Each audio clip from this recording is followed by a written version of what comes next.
Well, hello there and welcome to Designers on Social Summit. I'm Kate Bendewald with Kate Bendewald Interior Design and Designers Oasis. Today we're going to talk about being boutique, how to serve your clients so they become natural evangelists for your work. So two things are going to happen when you start to implement these practices. Number one, you can charge more. You are turning this from an ordinary service into an experience with your clients. And number two, you will find you'll have a long line of eager clients ready to work with you who have come from word of mouth referrals from your clients. So let's dive in. All right, real quick, a little bit about me. So my name is Kate Bendewald, and I am a transplant from Austin, Texas, now in Denver, Colorado. I'm an Enneagram 7, so if you know what the Enneagram is, you might know that this is the enthusiast. I love being an enthusiast, but it sometimes gets me in trouble. It means I usually have too many projects going on, too many pots on the stove, so to speak. Drink of choice, I enjoy rye old fashioned. And finally, I wanted to share with you the quote that for me is the guiding light in my business. And it comes from the great Maya Angelou. And it says, I've learned that people will forget what you said, people will forget what you did, but people will never forget how you made them feel. And I think that this really embodies the spirit of the being boutique concept. So I hope you will stick with me here while we explore what this means and how you can implement this in your business. Before we dive in, I just wanted to mention Designers Oasis is a hub and a resource for interior designers. So head over to designersoasiscom and check us out. I'd love to meet you. And you can access our free weekly newsletter. I do offer business coaching. There is a membership for interior designers as well as Canva templates for your business. All right, here's where we're going today. First, I want to talk to you about how to delight your clients by doing ordinary things extraordinarily well. Then we're going to talk about how to prepare your clients for the inevitable mishaps so they always feel supported. And finally, how to turn your client into a natural evangelist for your work. Number one is to do ordinary things extraordinarily well. And there are a couple of ways that we do this. Now, we don't do all of these things all of the time, except for the first one, the birthdays. But we try to find opportunities to sprinkle in these moments that really just delight our clients, things that they typically are not expecting. So the first one is celebrating birthdays, anniversaries, and holidays. And we do this by asking our clients for their birthdays at the very outset of the project, and we put it into a Google Calendar so we never forget. Celebrating pets.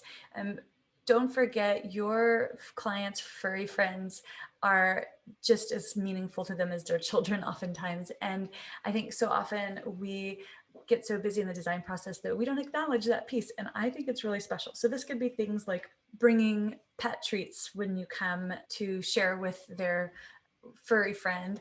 Certainly, if someone loses a pet, really taking time to acknowledge that as well. Okay, the deep dive interview is so fun. And this is the chance for us to really get to know our clients from the outset of the project. I think it's so easy to just send a long questionnaire and have them sit and fill all these things out. But by giving this personal touch, you're really giving yourself the opportunity to learn things about your client that you're just not going to get from a written response, that you can only get through having an authentic face-to-face conversation. So this is asking questions like, let's say you're working with a couple, tell me about how you met, keeping track of the details here, like where did they meet? How did they fall in love? Where did they get married? Where did they each grow up? And did that have any influences on what they're attracted to in design? Where have they traveled? These are the kinds of questions that you can just sit back and listen to their answers and find these wonderful nuggets that become design inspiration. So this deep dive interview not only helps them feel connected to you and helps build trust, but it also is a perfect jumping off point for the design process. End of week emails, I'll talk about these more in a moment, but we just make sure to really streamline our communications to be very respectful of our clients' time. Dinner and hotel during install. So we do this on multi-day installations. We put them up in a nice hotel and place to eat. And that is something that we pay for because if we're doing a 2-day install, we are going to have a margin to be able to cover that for our clients. Finally, the project binder with manual care instructions. We present this to the client at the end of every project, including plant care. So if we've put any live plants in our client's home, this will have instructions on how to take care of them. Okay, number 2 is preparing your clients for the inevitable. So we have a you know what happens clause in our contract as well as our welcome package that just reminds client things are going to happen, that there's no such thing as a perfectly crisp, smooth sailing project. It wouldn't be real life. And the point here is not to scare your clients because you don't want to do that, but you want to normalize the things that are going to happen, the damages that happen in shipping, contractor who doesn't show up, I could go on. So we just want to normalize it and remind them that they're in good hands and that you have the experience that is necessary to take care of them. And this is why they've hired you. Again, with preparing your clients, this isn't really preparing your clients for the inevitable, but it is just making sure that they stay abreast of what's happening. So for example, with the weekly email that we send at the end of the week, let's say something arrives damaged on Wednesday. By the time we send this email on Friday, we already have a replacement on the way. We've already taken care of it. But by streamlining our communications, it gives our clients much more faith in the process. They know to expect it. So they're not emailing us throughout the week, trying to just check in and see where things are. Obviously, some things can't wait till Friday, but most of the time it can. And they know to expect it, and they know that they'll have over the weekend to prepare any replies that we might need so we can hit the ground running on Monday. Finally are the What's Next PDF series that we keep. And these are templates that we use the same ones over and over for every project.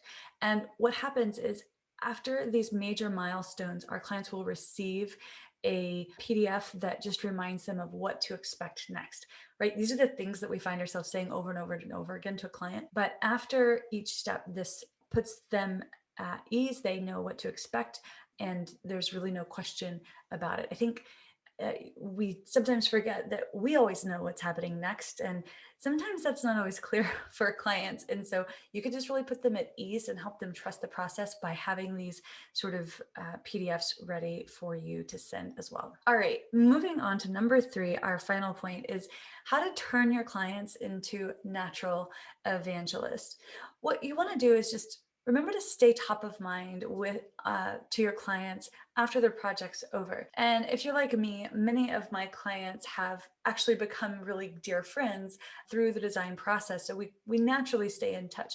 But even if that doesn't happen, I think it's a good idea to stay in touch and keep in contact with your clients after the project's over. Here are a couple of ways you can do that.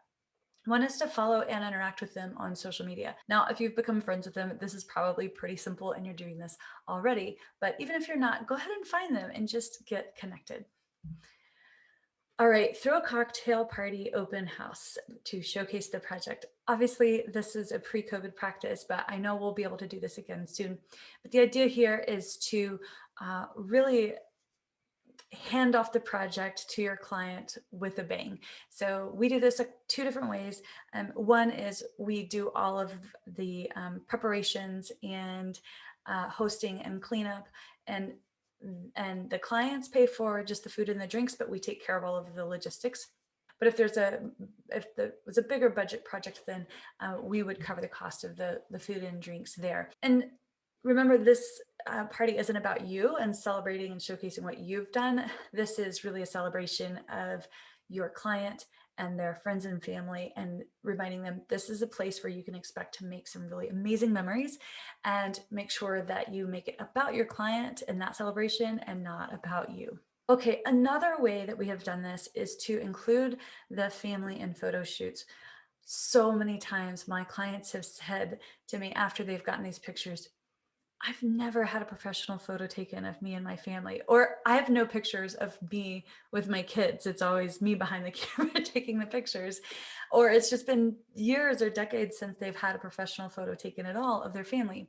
So if you're already taking a photo shoot, ask your clients to come at the very end and leave 15 to 30 minutes and have the photographer take a couple of family shots that you can gift to your clients, and they absolutely love this, and it costs you little to no money to be able to do this for your clients.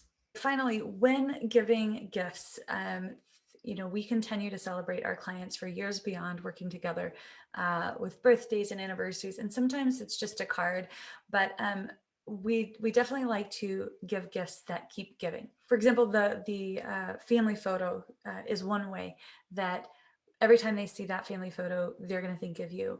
Let's say a wine club membership. So maybe you give them 3 months, a 3-month membership to a wine club. So now they have all these bottles of wine.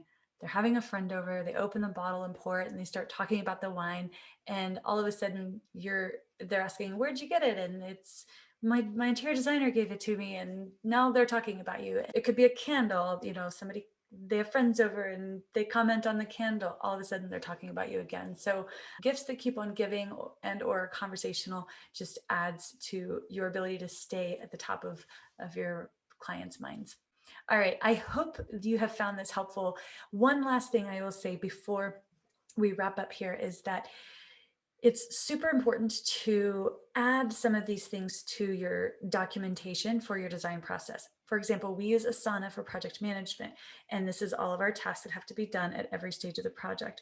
So a lot of these things, like documenting the client's birthdays, for example, that is a step that we have listed in Asana. It's assigned to someone and they have to make sure that that's done. So I find that a lot of these ideas can be very lofty unless you do it intentionally and you find ways to give yourselves the reminders that you need to make sure that it happens. Okay, so thanks again. Real quick before we go, I want to just remind you that if you haven't yet, head over to designersoasiscom/join if you want to learn about the membership. I am so excited to have the membership up and going. If you go to this website, you can learn all about what is included with the membership. Now, here's the thing. Right now, the membership is closed. It's not open. There is just a wait list. But if you go to this website and you decide, this is for me, I want to join this, I have a link that I can send you with a code to get $10 off an annual membership. So again, go to designersoasis.com/join where you can read all about it. And if you decide this is right for you, email me and I will tell me that you found me on DOS, because this is only for people who've shown up Designers on Social Summit. So in the headline, just email me, let me know that you are here and you want to do the annual membership, and I will get you all taken care of. And here's my contact information. Email me at kate@designersoasis.com if you are interested in the membership or have any other questions for me. And again, thank you to Designers on Social Summit for having me. Thank you for being here. And I look forward to talking with you soon.